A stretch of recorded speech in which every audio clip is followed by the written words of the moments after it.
intro ongi lihtsalt see, me naerame.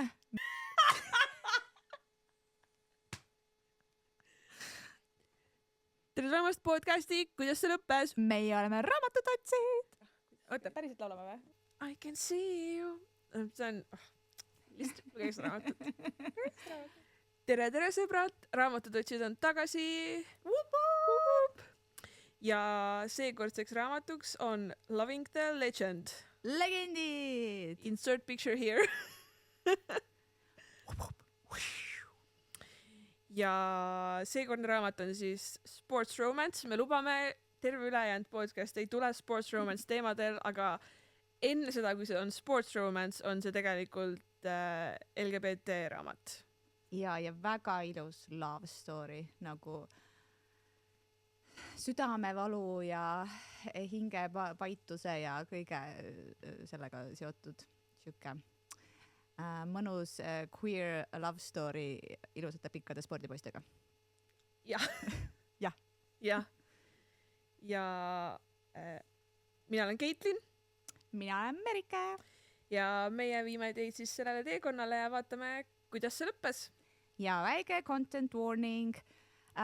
Kuna me ei tea kunagi ette, mis meie suust välja tuleb, siis võib juhtuda, et see podcast ei ole sobilik kuulamaks ilma kõrvaklappideta Pärnu-Tartu bussis või alaealiste inimeste juuresolekul, nii et you are warned. Ja teine asi on see, et kuna me ei tea, mis meie suust välja tuleb, siis me võib-olla veits hitime spoileritega, nii et... Jah, spoileritega ja üldiselt selle raamatu soovituslik lugemisvanus on ka 18+, 16+, ütleme nii, et lasteraamat ei ole.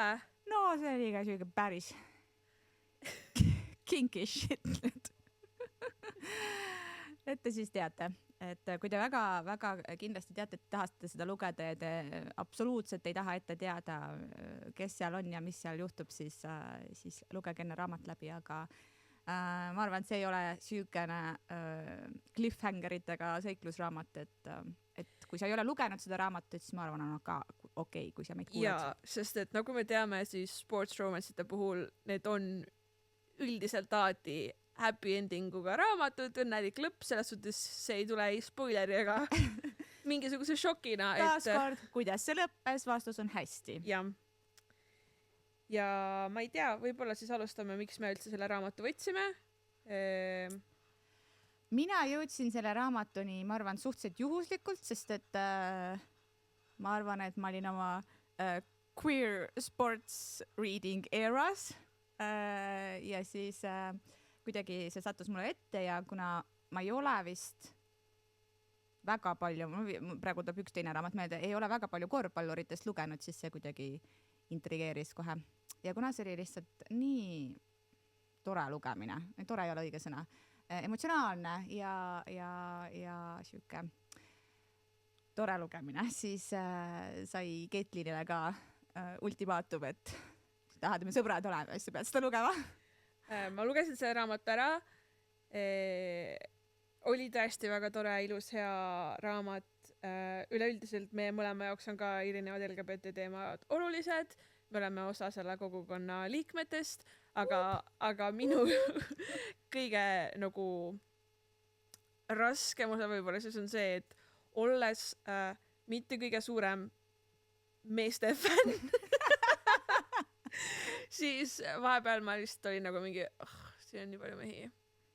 Sest et ei, vabandus, siin ei olnud see, et siin on nii palju mehi, siin on nii palju peeniseid, oli see ei, overall mehed ka, nagu miks mulle meeldib, kui raamatutes on naistegelasi, sest et lihtsalt I thrive on female energy and girls being girlies, aga see ei olnud mu viimane LGBT book ja kindlasti neid tuleb veel ja selles suhtes, et jah, need teemad üleüldiselt lähevad meile korda ja on sellised raamatud, mida me loeme. Ja lihtsalt kohe siis olgu ära öeldud, et we are part of the community ja kui te olete heiterid, siis sorry. Mine ära. Not sorry. Mine ära. We can't be friends anymore. Ja. Aga minnes siis raamatu juurde, siis kohe, kui seda raamatut lugema hakkad, on seal lihtsalt üks maailma kõige ilusam ja toredam peredünaamika. nagu selle lugemine, see algus on lihtsalt nagu üks suur soe kallistus, ma tunnen. See proloog oli, lihtsalt kuna sa põhimõtteliselt sellest blurbist juba teadsid ette ära, et shit is gonna go down, siis see proloog oli kõige ilusam ja kõige südantlõhestavam asi üldse. Lihtsalt, jah, minu süda tilkus verd. Kuna mina ei loe raamatute sisu kokkuvõtteid, siis I had no idea what's coming, nii et ma olin lihtsalt nagu mingi oh my god, nii tore. Ja see proloog algas siis Tai, meil oli 2 peategelast, Tai ja Seed. Ma lihtsalt pean ütlema, et iga kord, kui ma lugesin sõna Seed, siis mul tuli jääajas. ja Seed meelde ja siis, kui ma esimest korda seda raamatut lugesin, siis ma olin veits häiritud. Siis ma oma peas ikka mõtlesin, et see on Sydney, et see ei ole jää ja Seed. Aga proloogis on Tai perekonna tutvustus siis tema isa ja ema ja see on tõesti siuke ultimate family goals, ülitoetavad vanemad. See oli täpselt selline proloog, mida lugedes ma mõtlesin, et mina tahaks selline inimene või selline lapsevanem olla või kuidas mina saan teha niimoodi, et minu lapsed suurena kuidagi võtavad selle kaasa, mida Tai võttis oma emalt ja isalt. Et see tõesti oli üks siuke kuidagi eriti südantsoojendav peredünaamika. Ja nagu just see, et mõlemad vanemad olid hästi kohal, mõlemad vanemad olid ülitoetavad ja sa tõesti nagu nägid, nagu sa tundsid lugedes seda proloogi, sa tundsid seda armastust, mis seal oli. Ja mulle meeldis just see ka, et Tai peres oli isa, oli siuke veits siuke softi ja siuke nunnu ja näitas hästi oma emotsioone välja ja kuidagi ühesõnaga võib-olla mitte kõige standardsem isa karakter raamatutes ka ja siis ema oli siuke suhteliselt strict, ka hästi armastav ja toetav, aga lihtsalt see nii-öelda perekonna peaja, kes ütles, kuidas peab kõik olema. Mul on highlightsid ees, sest et mul on tõesti väga palju highlights sellest raamatust ja seal oli siis traditsiooniline see, et isa äratas iga hommik enda poega ja siis kui emps tuli sinna tuppa ja nad ei olnud veel nagu full awake nagu ärkvel, siis see isa ütles, et bleak is the hour that I've displeased my queen ja ma lihtsalt nagu palun veel rohkem siukest asja. Ja see oli väga nonno, aga siis sai see proloog läbi, tegelikult ei saanud, proloogi jõudis teise ossa ja toimus suur tragöödia. Ja see on nüüd üks suur spoiler, aga ma arvan, et me lihtsalt selle ütleme ära lihtsalt sellepärast, et see tegelikult toimub enam-vähem esimesel 5 raamatu lehel. Ja see on blurbi, kui sa oled blurbi lugenud, siis sa enam-vähem tead. Ta vanemad surevad ära sellel ajal, kui nad sõidavad korvpallimängule. So sad. It was really heartbreaking. Tail oli onu, kes oli siis ta isa-vend. Jah, isa-vend. Isa-vend, onu nimega Adam ja siis Adam võttis siis Tai enda juurde, Tai oli siis gümnaasiumis äkki, 16 äkki, võttis Tai enda juurde ja siis see proloogi lõpp ongi see, et kuidas need ema isa hukkusid ja siis mida siis Tai tundis ja kuidas ta onu sellele reageeris, lihtsalt ette ära öeldes siis Justice for Adam, lihtsalt maailma kõige suurepärasem ka kasulapsevanem /onu. Kasulapsevanem /onu, queer icon, absoluutselt kõik asjad. See oli nagu Tai parim sõber lihtsalt. Everything. Nagu nii kehvades tingimustes, sest ta sai katkise lapse endale ja ta oli ise samamoodi leinas ja murtud südamega ja ta võttis selle lapse ja ta tõesti andis endast parima ja ta sai hakkama tegelikult ja see kuidagi läbi raamatu see Adami roll või tema eeskuju oli kuidagi hästi käega katsutav või oluline. Ja siis läheb see raamat edasi nagu sports romance'id ikka, keskkooli lõpetavad ära, lähevad ülikooli, mängivad oma sporti edasi ja ühel olulisel mängul siis hakkas selline, võib siis öelda invisible string theory pihta. Ja, me siin Caitliniga arutasime, et mis Taylor Swift'i song siis see raamat võiks olla ja siis minu pakkumine oli Invisible String. Caitlin pakkus I Can See You. Ja Tai, keda kutsutakse Pretty Boy'ks, sellepärast, et ta mängib väga ilusat korvpalli, kuigi kõik arvavad, et see on sellepärast, et ta on lihtsalt gorgeous guy. Pretty Boy Tai on siuke superstaar, kes värvatakse siis kohe kuulsuste hulka, aga igatahes tal on vist oli suht viimane see nii-öelda kolledži mäng või noh, siuke. Ja üks viimaseid ülikooli mänge. Jah, nii-öelda nooreja mänge ja siis ta näeb Seedi, kes on eriti superstaar. The Wonder Kid. Seed the Wonder Kid ja tema perekonnanimi on King. Muidugi on. Sest ta oli kuningas, Seed oli kuningas. Igatahes ta näeb Seedi või ta arvab, et ta näeb Seedi ja ta on lihtsalt esimesest hetkest peale nagu mingi oh my god. Ta oli väga hero worship mode'is esimesest hetkest peale. Ja ma tahan lihtsalt öelda, et lisaks sellele, et see on nagu sports romance ja see on LGBT raamat, siis minu jaoks see veits on ka ulmeraamat. Sellepärast, et isiklikult tunnen, et me ei ole hetkel maailmas, kus nagu NBA esiliigas mängivad sportlased saavad nende teemadega tegeleda nii, nagu siin raamatus tegeletakse ja see on minu jaoks nagu crazier than Harry Potter. Mul tuli kohe sportlik huvi ja ma unustasin seda vaadata, et mitu või kas üldse NBA-s on open gay men. Me vaatame selle järgi ja siis ma panen siia selle numbri. Ja, sest et tekkis kohe siuke sportlik huvi sportlike teemade vastu.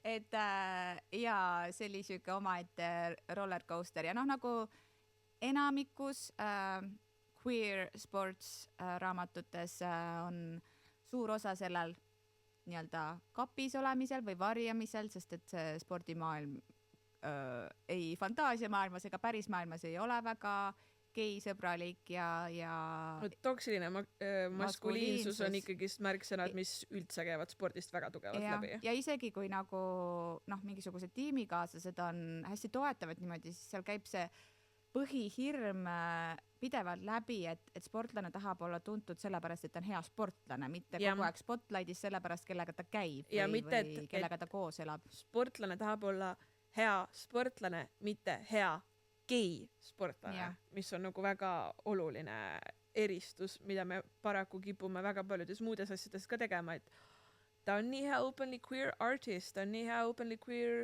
laulja, kunstnik, sportlane, aga tegelikult see, et ta on queer, ei nagu muuda seda väärtust sellel asjal, mida ta teeb, vahet ei ole, kas see on sport, see on kunst, see on laulmine, mis iganes. Sest et see silt, mis lisaks külge pannakse, ei ole kuidagi moodi, ei mõjuta seda, milles nad hea on. Et see ei mõjuta sooritust. Jah, just.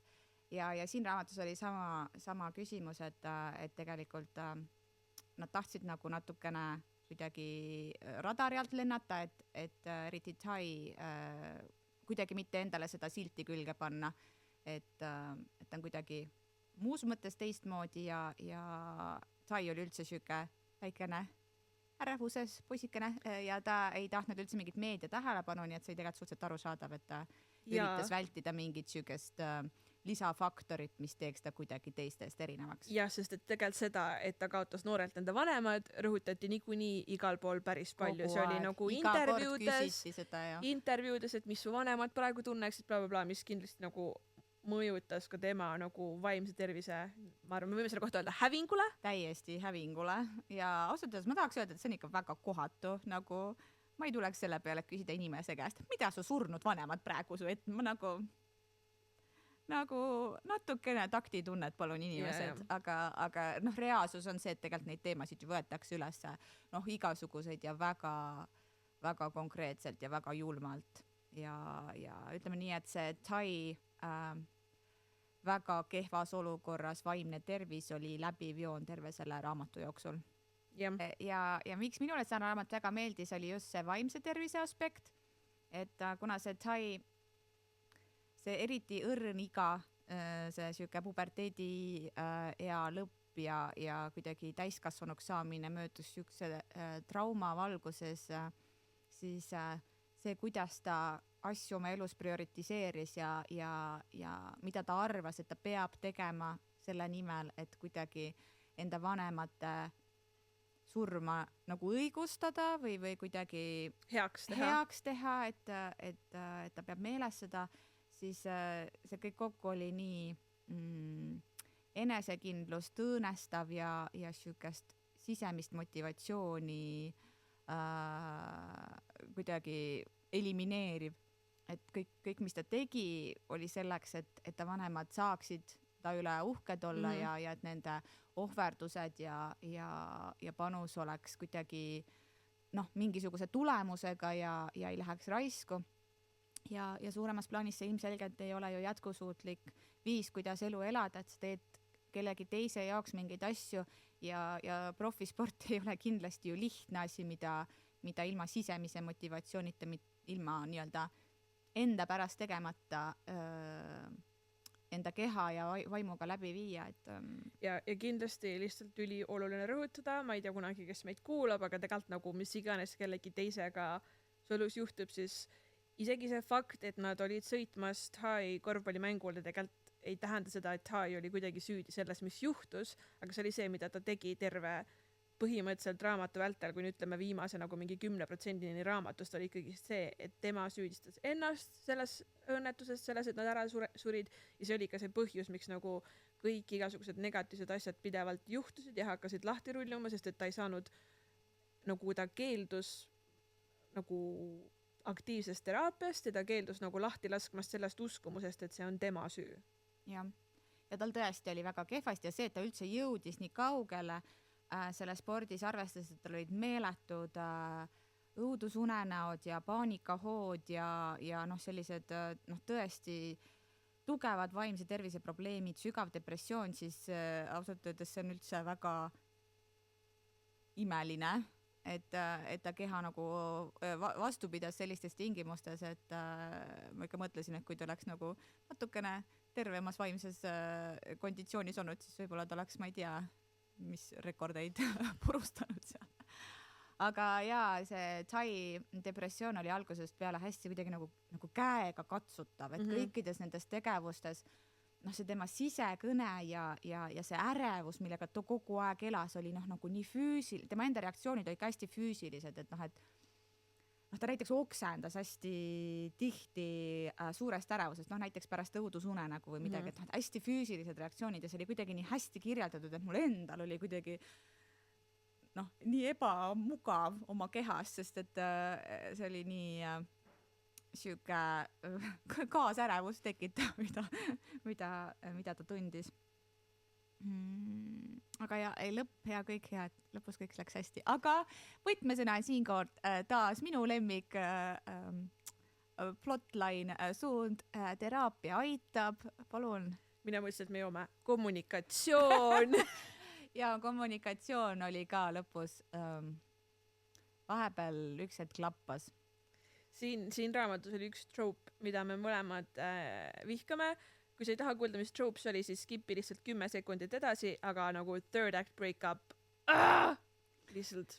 Sa nagu tead, et see tuleb, sest see enamasti tuleb. Väga vähe on neid raamatuid, kus sa niimoodi rõõmsalt... Mina vist loen ainult selliseid raamatuid, kus põhimõtteliselt ei tule. Ma olen kuidagi leidnud selle joone ja sellised autorid, kes kirjutavad üli-healthy communication sports romance on lihtsalt mu südame asi, eriti hoki.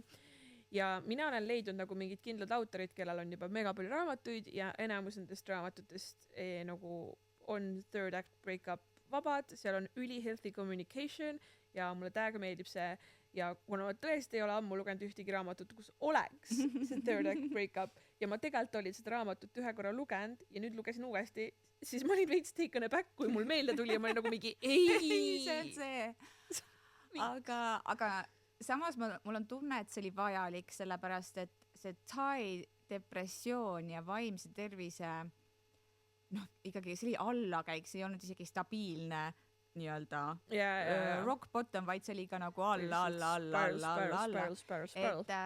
Et see oleks olnud jälle see koht, mida ma ütlesin selle Wildfire'i osas, et natukene on naiivne oodata, et tuleb õige inimene ja siis maagilisel kombel kõik sinu peas toimuvad probleemid leiavad maagilise lahenduse. Et Tsai oli enne depressioonis ja enne oma tervisega hädas ja keeldus teraapiasse minekust ja kuigi Siid suutis teda nagu mõtlema panna sellest, et ta peaks võib-olla sellega tegelema ja nii edasi, siis ikkagi see ei olnud piisav, et teda kuidagi raputada, et sa pead midagi tegema selleks, et sul paremaks läheks, et see peab minema paremaks.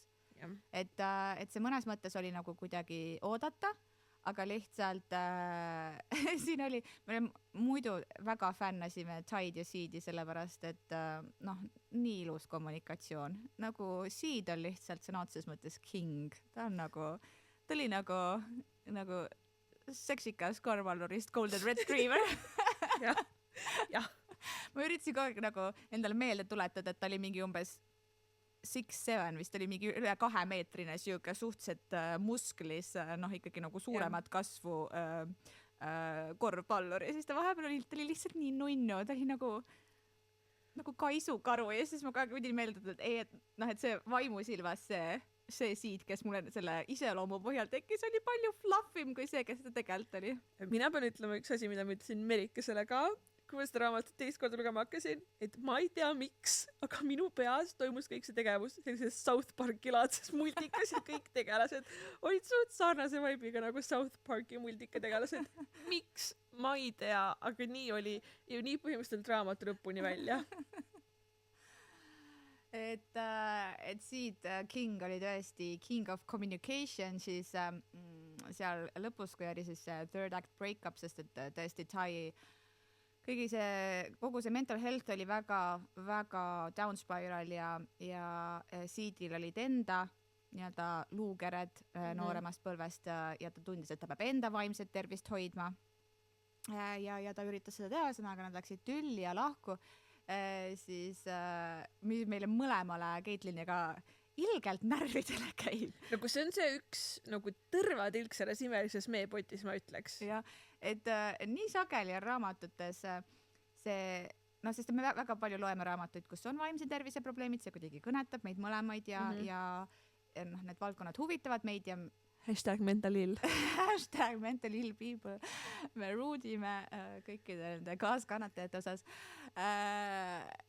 Et nii paljudes raamatutes on kuidagi läbiv joon on see, et selleks, et see õrnas kohas olev inimene lõpuks siis abi otsiks ja hakkaks kuidagi reflekteerima ja läheks näiteks teraapiasse või võtaks nii-öelda hetkes isekaemuseks, siis selleks peab toimuma lahkuminek. Et see, et su kõrval on keegi, kes tegelikult sind toetab ja oleks valmis sind kuidagi aitama näiteks nende nõustamist ja asjadega või kas või lihtsalt eksisteerima selles mõttes, et ei pea koos olema, aga lihtsalt näiteks telefonikõne kaugusel, siis see kuidagi nagu alati vastandatakse, et ei, et ma ei saa iseendaga tegeleda, kui ma olen kellegagi koos ja siin raamatus oli täpselt ja nagu sama. Mitte isegi see, et nagu mina isiklikult isegi mõistan seda, et okei, selleks, et ma saaks selle korda, ma pean nagu võtma selle aja iseendale, ma ei tea, võtan mingi hotellitoa kajastatakse mida iganes, aga see, et sellel ajal toimub null kommunikatsiooni, et sa justkui nagu ghost'id enda partnerit, sa haihtud ära,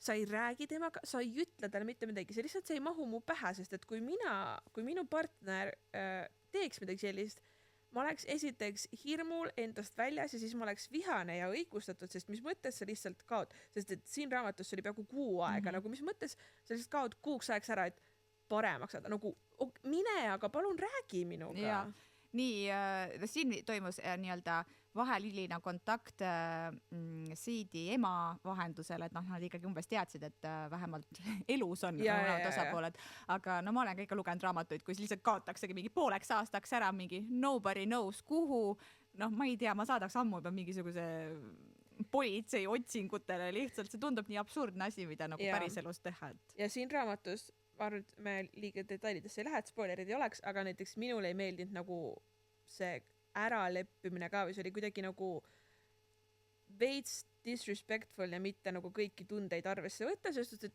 lõpp hea, kõik hea, aga siin see kuidagi, ma tahaks öelda, et nagu terve raamatu jooksul sa nägid, kuidas need nagu tegelased kasvasid ja milliseks inimeseks nad kujunesid ja siis see peatükk, kus toimus äraleppimine, oli nagu täiesti vastand sellele, milliseid tegelasi sa olid nagu terve raamatu jooksul tundma õppinud ja nad nagu käitusid täiesti vastupidiselt sellele, kuidas sa arvad, et nad võiksid käituda, mis minu jaoks oli ka siuke nagu okei. Ja, et kui nad just ehitasid oma suhet üles sellele, et see oli nagu midagi väga emotional ja kuidagi just see invisible string, et äkki nad olidki nii-öelda mõeldud üksteise jaoks ja kuidagi mingisugune vaimne klikk tekkis, et see ei olnud ainult füüsiline, siis see äraleppimine oli siuke, et ma pean sinuga olema, sest et nagu ma füüsiliselt pean sinuga olema ja siis küll me räägime nendest nii-öelda vaimsetest teemadest, siis pärast seda teeme Jaa. väikse kebokese ära ja siis siis räägime pärast, et Bend over ja siis talk later.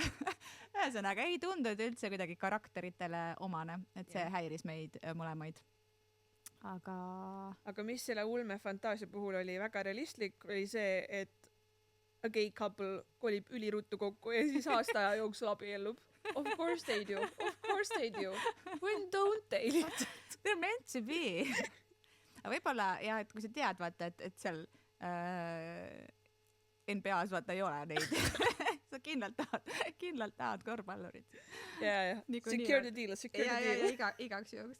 Aga see oli mega naljakas, et Tai alguses, ta tegelikult ei deitinud üldse kellegagi, sest ta oli nii halvas kohas endaga ja ega ta ei mõelnud ka naisterahvastest väga palju, aga igatahes ta kuidagi ei andnud endale aru, et ta on gei. Ta kuidagi nagu ei andnud endale aru, sest talle onu oli gei ja nagu see ei olnud tema jaoks midagi nagu probleeme otseselt, aga ta lihtsalt ei olnud seda oma peas nagu tuvastanud. Aga esimesest hetkest peale, kui ta iga kord, kui ta siidi kirjeldas, või isegi mitte ainult siidi, vaid meessoost isikuid, mingi ülivärvikalt, mingi, tal olid siuksed lihast, tal olid siuke soeng, siuke naeratus, siuksed silmad ja siis tuli mingi pihv, ta kandis roosa kleiti.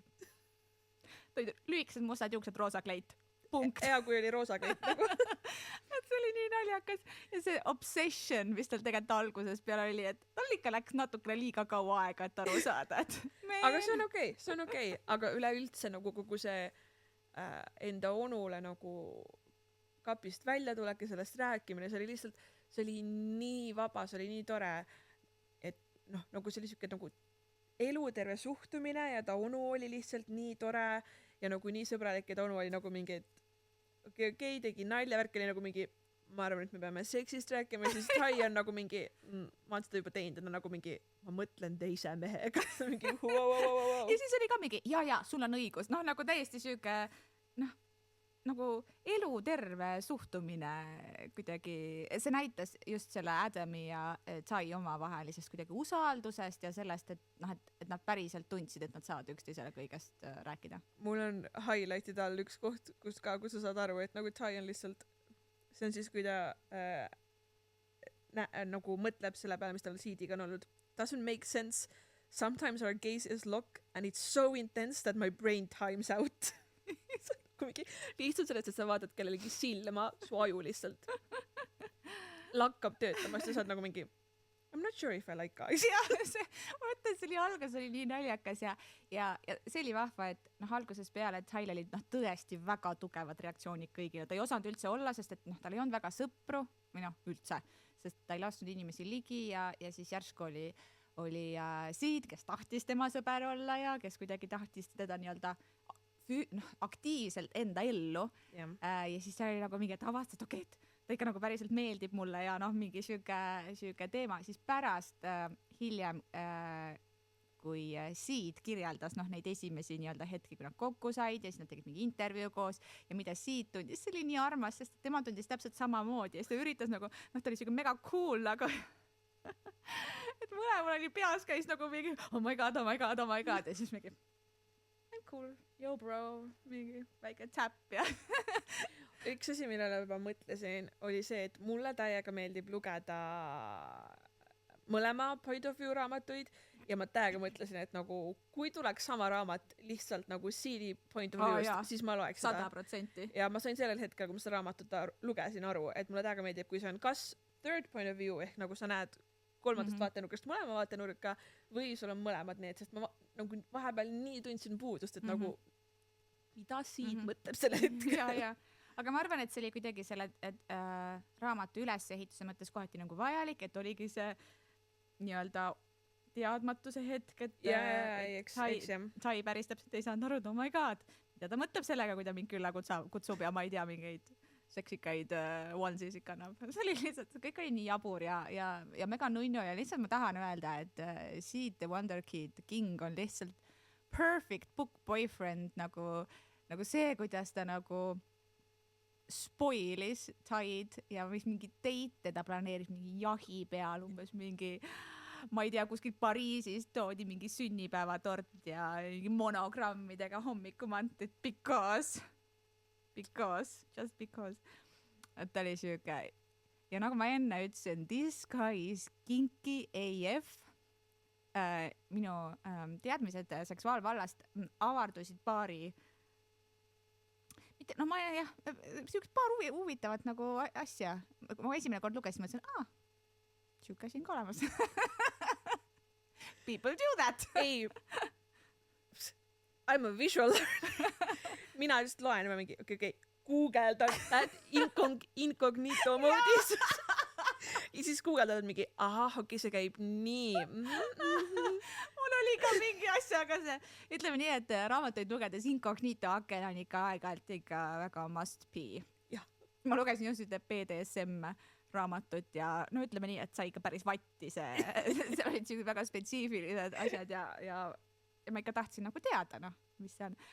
Et siid oli väljapoole paistis siuke väga fluffy ja nunnu ja hea kommunikatsiooniga noormees ja siis kui voodisse said, siis siuke suht daddy vibes ja, aga Zaida sobis. Jah.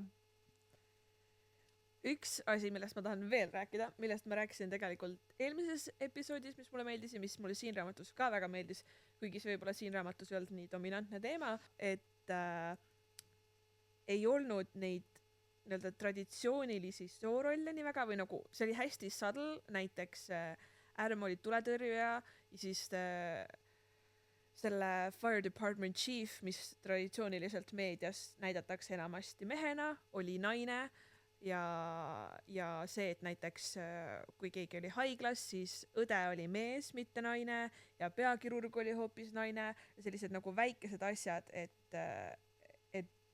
et sa saad, see on täpselt see, kuidas me saamegi muuta seda, kuidas me neid asju näeme, kuidas me oleme harjunud neid nägema, ongi sellised väiksed asjad, ja ilmselgelt nagu Grey Anatoomia teeb selles vallas väga suurt tööd, aga just, et muud meediumid hakkavad ka tooma järjest rohkem pilti seda, et see ei pea olema nii, et fire department chief on alati mees ja nurse on alati naine, vaid sellised väikesed asjad, aga kui sa loed seda ja märkad seda, siis sa oled lihtsalt nagu mingi nice. Ja queer autorid teevad väga sageli selles osas ka nagu tublid feministitööd, et ma olen seda enne ka tähele pannud, et kuidagi võib-olla nad ise tunnetavad mingites asjades, et on raske elada nendes rollides, mida kuidagi ühiskond paneb ja siis nad üritavad teisi valdkondi ka selles mõttes stereotüüpidest välja raputada, et seda on hästi vahva lugeda,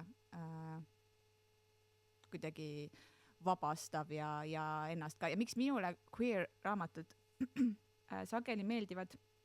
Ma arvan, mulle tegelikult meeldiks lugeda raamatuid, kus ma ei teaks, mis nagu soost kumbki tegelane on selles mõttes, et nagu mulle meeldib samasooliste paaride juures see, et mul ei ole raamatut lugedes mingisugust enda ajus mingisugust välja kujunenud stereotüüpi, mida ma arvan, milline see inimene peaks olema. Ja siis ma olengi alati natuke nagu meeldivalt üllatunud, kui on mingi suur, mingi puff guy, kes on tegelikult mega softi ja umbes tegeleb mingi maalimisega ja siis on mis iganes, et need rollid kuidagi, neid on kerge miksida, et heteropaaride puhul üritatakse ka seda, aga mulle tundub, et see vahepeal on siuke hästi nagu kunstlik tundub, et sa nagu meelega tahad teha, et naine on hästi, ma ei tea, iseseisev või ma ei tea, maailma peale vihane või mingisuguseid siukseid rolli, mida väga sageli antakse meestele, siis tahetakse naistele anda, aga see, kuidas seda on kirjeldatud, on nii too maailma peale vihane olev naine on väga stereotüüpne.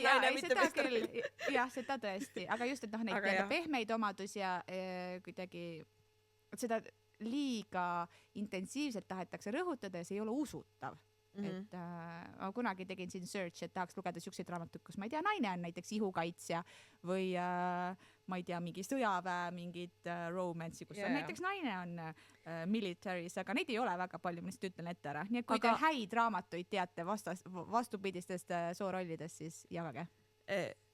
Face Off, sports romance, hockey romance, tüdruk mängib hokit, kutt mängib ka hokit, aga kutt kannab tüdrukud jersey't ja nagu kutt teeb kõiki neid asju, mida muidu tüdrukud tavaliselt raamatutes teevad ja oh my god, ma lugesin just ära selle raamatu, ma lugesin just ära selle teise raamatu in love lihtsalt. ja see on mul ka next read to be read listis. mina tahaks veel rääkida kõrvalkarakteritest. Siin raamatus olid 2 imelist kõrvalkarakterit veel, nende nimed oli Kieran ja Tommy, kes olid Seedi nii-öelda lapsepõlvesõbrad, üks oli sugulane ja teine oli sõber. Taaskord siuke mõnus dünaamika, sest et lõpuni välja me päris täpselt ei teadnud, kas nad on paar või mitte, sest nad nagu ei olnud paar. Ei, aga see tuli mingi hetk välja, et nad on koos ikkagist. No ma ei tea, seda nagu ei öeldud otseselt välja, lihtsalt nad keeldusid kedagi teist teitimas, aga lihtsalt taaskord nii vahvad karakterid, nii toetavad ja kuidagi südant soojendavad sõbrad, et võib ka nii, et suhted on lihtsad ja sa tead, et teine inimene on su selja taga ja lihtsalt kuidas see väljendus. Ja lihtsalt korraks veel tagasi tulles Seed the Bed King juurde siis tsiteerin kuidas, ma ei mäleta, mis sellele eelnes, aga Seed ütles Tyle, I've never fucked you ja pärast seda continue to have the wildest sex. ja aga see oli selle pointiga, ma mäletan, see on see koht, kus ta ütles, et I want you to fuck me again ja siis ta oli nagu mingi I've never fucked you ja siis ta oli ka fine, make love to me. see, et ta armastab nii väga, aga lihtsalt see love making on ju siuke intensiivne. jah, intensiivne. Võib-olla on see hea sõna. see raamat muide teoorias on ka sari, aga sellel ei ole veel teist raamatut tulnud ega mitte mingisugust infot, millal see teine raamat peaks tulema, ainult nagu info, kelles see teine raamat on, mis minu jaoks oli ka nagu huvitav, sest et enamasti sellistel sarjadel sa saad suht raamatu jooksul aru, kes on nagu selle järgmise raamatu nagu peategelane, nagu sellised vihjed ja asjad ja nagu see tegelane on tavaliselt veits rohkem pildis ja nii, aga selle raamatu puhul kuni nagu raamatu lõpuni välja ma ei olnud kindel, kellest see teine raamat tuleb ja siis see autor oli teinud, et nagu if you like this, there's more to come. Ja mingi excerpt lihtsalt. Ja siis on nagu mingi excerpt from the next book, mis oli siis ühest tegelasest ja siis ma olin nagu mingi wow, okei, tema. That's interesting. Ta oli jah kuidagi niimoodi üles ehitatud, et mul tekkis väga suur huvi, et ma tahaks nüüd teist osa ka lugeda, mis see point ju ongi nagu, aga ta ei olnud niimoodi, et ma juba poole raamatu pealt ootan, et tahaks näha, et mis see teine lugu siis on. Ja seal kuidagi selle raamatu puhul minu arust ei olnud nagu kõrvaltegelastel tegelikult väga suurt või et nagu mõnikord on need sõbrad kuidagi rohkem või nagu seda sõprusgruppi või midagi sellist, aga seal oli ikkagist tegelikult nagu ma ei tea, 80% raamatust oli ikkagist need peategelased, vahepeal tegi väikse guest appearance'i nagu Tai onu Adam või Seedi ema Lily ja vahepeal olid Kieran ja Tommy, aga seda oli kõike tegelikult ikkagist väga vähe. Ja nad olid nagu toetavad karakterid lihtsalt. Et võib-olla nagu osades raamatutes kuidagi nii tavaline family kui found family vahet ei ole, tuleb nagu kuidagi rohkem välja, aga see raamat oli hästi nagu tugeva fookusega just 2 peategelasel. Ja see oligi lõpuni välja miks Invisible String, et nad ikkagi nagu tundsid lõpuni välja, et nad peavad koos olema ja et nad on nagu meant to be ja seda oli nagu tore lugeda, et kuigi oli mõlemalt poolt raske ja kogu see third act breakup oli mõlemalt poolt nii kurb, nagu lihtsalt kurb oli, et see oli terrible. Et üks oli douche ja siis oli ta peale vihane ja siis mingi lahku, aga see lihtsalt mõlemalt poolt nii südant lõhestav ja lihtsalt tore oli, et nad jälle ära leppisid, sest selleks on väga, väga kurb. Kui seda tüüpi raamatud teid huvitavad, siis queer valdkonnas sports romance väga tugeva mental health tropiga, väga palju, ühesõnaga sports romance, queer ja mental health, siis väga vahva raamat on Heated Rivalry ja sellel on teine osa The Long Game, mis on 2 hokimängijast, väga spicy taaskord, väga lahedad karakterid, aga seal on samamoodi see vaimse tervise külg on hästi kurb ja hästi tõsine ja päris pikalt võtab aega, et jõuda kuhugi, et kui kedagi selline teemavaldkond huvitab, siis soovitan väga lugeda. Queer raamatute puhul on nagu näiteks Kindle Unlimitedi puhul ja üleüldiselt tegelikult, et nagu meestega raamatuid on meeletult palju rohkem, kui sa tahad lugeda nagu kahe naise vahelist raamatut, siis need on tegelikult okeilt, aga näiteks neid ei ole Kindle Unlimitedis ja Eestis nagu raamatupoodides on ka neid pigem vähe saada. Mul on paar tükki ostetud, mis on täpselt mu lugemise järjekorras, aga et kuidagi ma ei tea, millest see tuleb, aga tegelikult väga suurt osa nagu meesteraamatuid kirjutavad ka naised, et miks see tuleb, et naised tunnevad vabamalt ennast kirjutades nagu kahe mehe omavahelisest suhtest, millest nad probably tegelikult väga palju ise ei tea enamasti.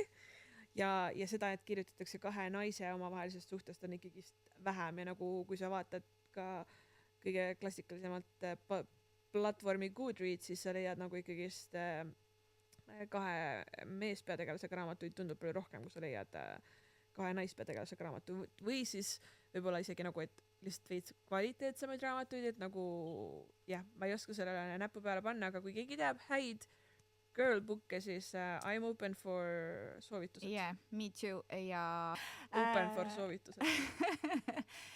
Ja väike reklaamiminut, võib-olla ma olen lihtsalt rongist maha jäänud, aga mina avastasin selle täna hommikul ja ma olen suhteliselt kindlalt näiteks nädal aega tagasi seda ei olnud, sest ma enda meelest kontrollisin. Aga väga suurepärane autor on selline naisterahvas nagu Casey McQuiston, kes kirjutas Red, White and Royal Blue nii-öelda meeste poole pealt siis gay romance'i ja siis naisteraamatutest siiani oli Kindle Unlimitedis minu meelest ainult One Last Stop. Aga täna hommikul ma vaatasin, et I Kissed Sarah Wheeler oli ka. Nice. Kas see One Last Stop on see, mida me mõlemad loeme praegu või? Ma ei tea, mina loen seda. Mina ka. Igatahes Casey raamatud on toredad ja ma täna avastasin, ma võib-olla olen lihtsalt pime ja see oli ka eelmine nädal seal, aga minu meelest ma just vaatasin, et ei olnud. Aga need raamatud on toredad ja väga hästi kirjutatud. Ja kui te teate veel, siis hit us up. Ja, võib kirjutada soovitusi meile, teistele jagada, milliseid queer raamatuid te olete lugenud ja mis teile meeldib ja mis ei meeldi. Nii, aga järgmine kord, mis me teeme järgmine kord? Järgmine kord me lähme fantaasiaradadele ja järgmine kord on meie raamatuks siis House in the Cerulean Sea, mis võib-olla nagu hästi õrnalt jätkab seda queer rada, sest et see teema nagu tegelikult ei ole selle raamatu absoluutselt ei peateema ega mingilgi määral selline nagu oluline teema. Aga see on seal sees ja miks ma lihtsalt seda ütlen, on see, et selle raamatu kirjelduses või taga on kirjas, et like being wrapped up in a big gay blanket, siis nagu see võib-olla äkki ehmatab mõne inimese ära, aga tegelikult see ei ole üldse, see on tegelikult tõesti, see on kirjutatud või suunatud minu teada Inglismaal hilisemalt lasteraamatuks ehk 12+ lasteraamat, fantaasiaraamat, hästi tore, tõesti imeline ja sellest räägime järgmine kord. Ja DJ Clune on ise meesterahvas ja ta kirjutab päris nagu queer raamatuid ka, aga nad on alati siukse fantaasia vaibiga, aga tundus vahelduseks tore nagu meesterahva raamatut ka lugeda. Ja see on tõesti nagu ikkagi cozy fantasy ja siuke tore lasteraamat, mida me kõigile soovitame.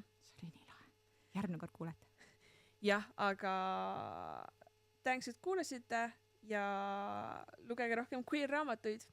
Ja avardage oma piire. Ja kui keegi mingit eriti lahedat žanri, mida me võiksime käsitleda, oskab soovitada. Me horrorit ilmselt ei loe. Mingisugused biograafiad ja asjad võib-olla. Mina loen kõike, mina loen ka trillereid, aga nagu ma saan trillereid... Triller, aga horrorit. Nagu ma saan lugeda niimoodi, et ma loen ühe aastas. ma loen ühe peatüki üleni valges seal vannitoas uks kinni, et koletised ei pääseks sisse. Sul ei ole vannitoas ust? Vot, ma ei saagi lugeda. Ma vanasti vaatasin neid õudseid seriaale niimoodi, et ma lukustasin ennast vannituppa, panin kõik tuleb põlema ja siis vaatasin nagu... See tundub nagu palju hirmsam. Vaatasin väikesest aknast, ma ei saanud nagu full screen'i panna, sest see oli liiga hirmus. okei, aga triivime lihtsalt täiesti kaugele teemast. Igatahes võite soovitada erinevaid raamatuid, mida te tahaks, et me loeks. Me loeme tegelikult väga laia ampluaad raamatuid. Võib-olla tõesti horror on nagu mitte meie kõige esimene valik. Edgar Allan Poe on tegelikult väga hea. Aga tegelikult me tõesti loeme väga laia ampluaad ja üritame nende episoodide osadega võtta, haarata endalla palju erinevaid raamatuid. Ja, aitäh, et meid kuulasite. We love you guys. Tõesti, see tagasiside on olnud väga soe ja meie süda on väga soe ja mis nüüd tehakse niimoodi südant. Ma olen nagu old school. Thank you, bye, see you again. Bye.